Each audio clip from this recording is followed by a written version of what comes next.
दोस्तों, आमेर किले को अंबर पैलेस या अंबर किले के रूप में भी जाना जाता है। ये किला राजस्थान के आमेर में एक पहाड़ी पर स्थित है। जयपुर शहर से 11 किलोमीटर दूर आमेर का किला पर्यटन का आकर्षण केंद्र रहा है।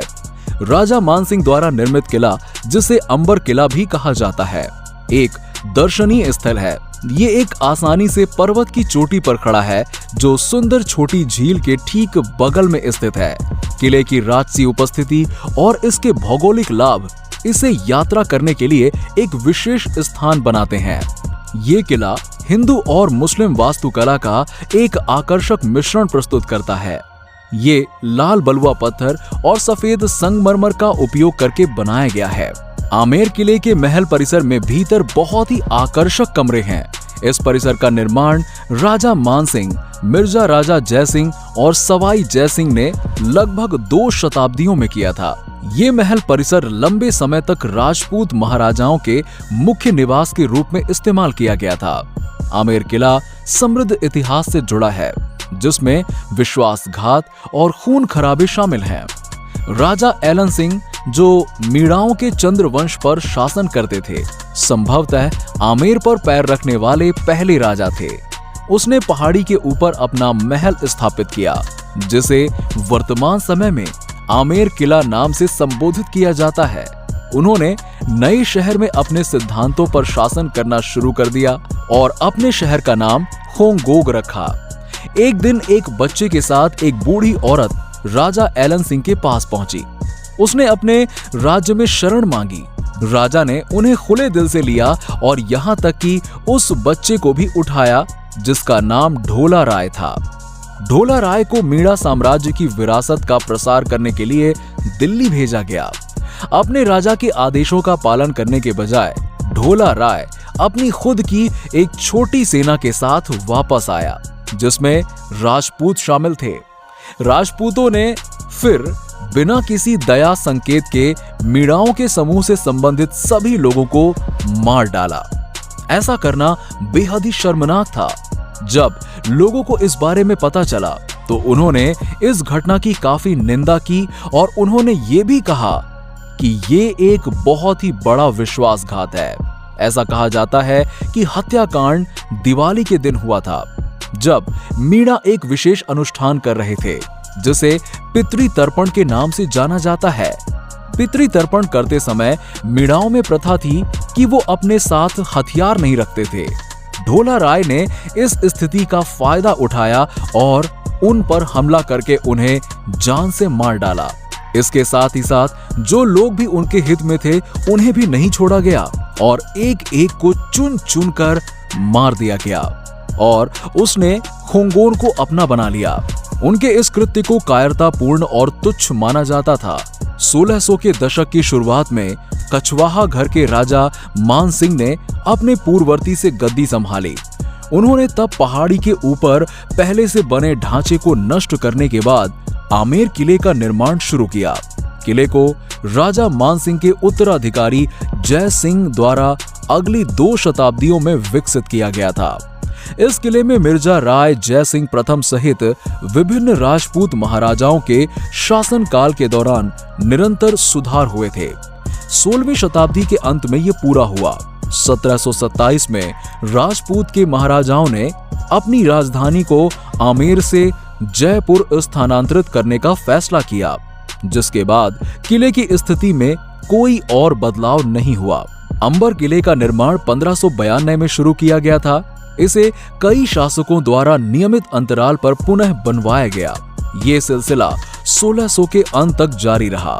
किले का निर्माण ज्यादातर लाल बलुआ पत्थर और सफेद संगमरमर का उपयोग करके किया गया था। हालांकि मूल रूप से ये किला राजपूत महिलाओं के द्वारा मुख्य निवास के रूप में रहा। इसीलिए इसके बाद के संशोधनों में किले को जानबूझकर एक भव्य महल की तरह बनाया गया।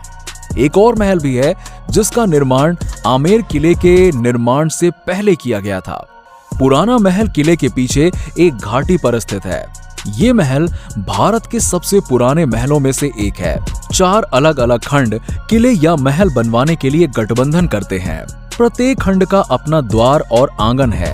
पहला द्वार, जो मुख्य द्वार भी है, सूरज पोल या सूर्य द्वार कहा जाता है।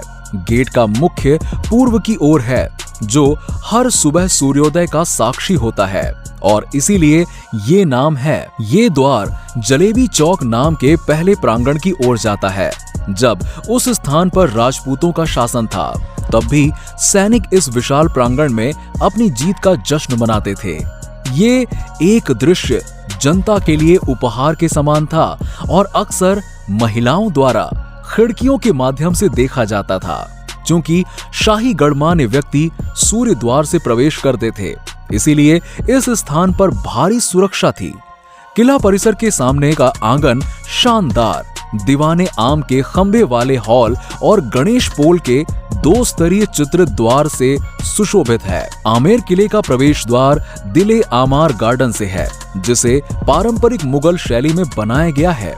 सीढ़ियों की एक प्रभावशाली उड़ान दीवाने आम तक ले जाती है, जिसमें जालीदार गैलरी और स्तंभों की दोहरी पंक्ति होती है, जिनमें से प्रत्येक शीर्ष पर हाथियों के आकार की राजधानी होती है।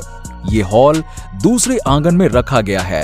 दाईं ओर वो कदम है जो शिला देवी के एक छोटे से मंदिर तक जाते हैं। मंदिर में चांदी से बने विशाल दरवाजे हैं। तीसरे आंगन में 2 शानदार इमारतें हैं। इमारतें एक दूसरे के विपरीत स्थित हैं। बाईं ओर सुंदर जय मंदिर, जिसे शीश महल भी कहा जाता है। जैसे कि नाम से पता चलता है, जय मंदिर का इस्तेमाल जीत का जश्न मनाने के लिए किया जाता था। अन्य समारोह भी इस इमारत में आयोजित किए गए थे। जय मंदिर के सामने की इमारत को सुख महल कहा जाता है। इस स्थान का उपयोग शाही परिवार द्वारा किया जाता था। जब भी उन्हें ऐसा लगता था कि उन्हें अकेले कुछ समय बिताना है या आराम करना है, इस आंगन के दक्षिणी क्षेत्र की ओर राजा मानसिंह प्रथम द्वारा निर्मित प्रसिद्ध महल स्थित है। ये पूरे किले की सबसे पुरानी संरचना है, क्योंकि ये आज भी खड़ा है। इस महल से निकलने का रास्ता सीधे आमेर शहर तक जाता है।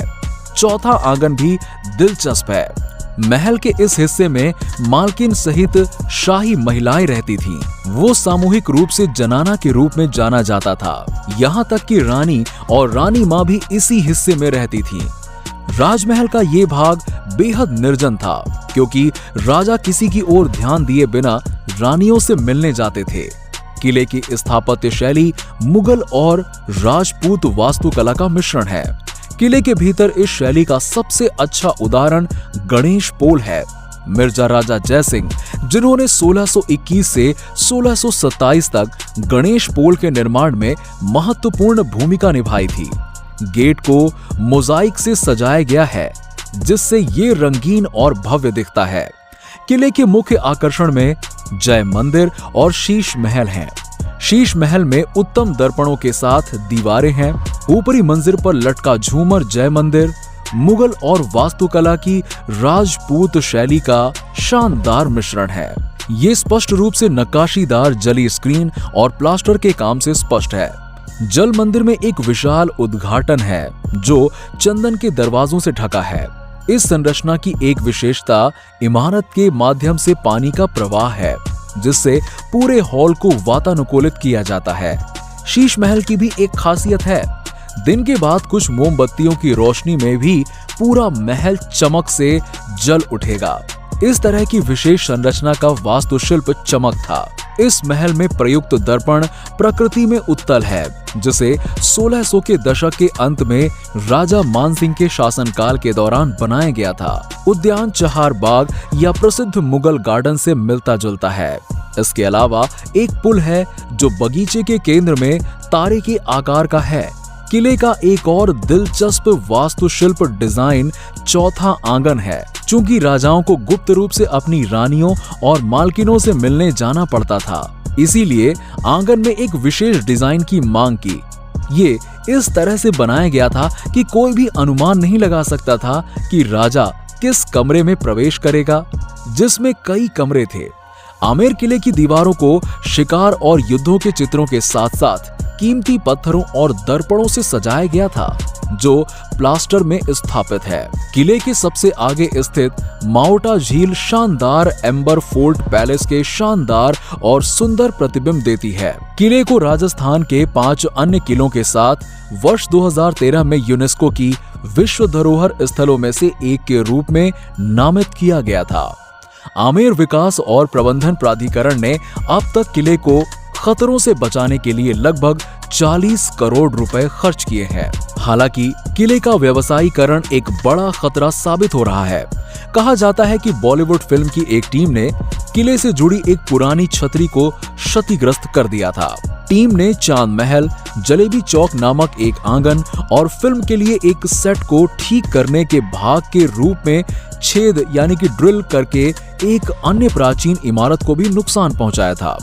राजस्थान उच्च न्यायालय ने इस अधिनियम की निंदा की थी और किले के परिसर के भीतर फिल्म की शूटिंग की अनुमति को रद्द करके किसी भी अन्य क्षति को रोक दिया था। इस घटना के बाद अंबर किले के आसपास कहीं भी किसी भी फिल्म की शूटिंग की अनुमति नहीं है। दोस्तों, आपको जानकारी के लिए बता दें कि राजस्थान के इस सबसे विशाल किले में रोजाना शाम को लाइट एंड साउंड शो का आयोजन किया जाता है। ये शो पर्यटकों का ध्यान अपनी तरफ खींचता है। वहीं इस शो के माध्यम से आमेर के किले की खूबसूरत इतिहास और साहसी राजाओं के बारे में बताया जाता है। ये शो करीबन 50 मिनट तक चलता है। आपको बता दें कि इस शो को बॉलीवुड के महानायक अमिताभ बच्चन ने अपनी आवाज दी है। पर्यटकों को इस शो को देखने के लिए अलग से टिकट लेनी पड़ती है। उम्मीद है दोस्तों कि आपको ये वीडियो अच्छा लगा होगा। इस वीडियो के बारे में आपकी क्या राय है, हमें नीचे कमेंट सेक्शन में जरूर बताइएगा और वीडियो को जितना हो सके फेसबुक और व्हाट्सएप पर जरूर शेयर करें। मिलते हैं आपसे नेक्स्ट वीडियो में, तब तक के लिए नमस्कार।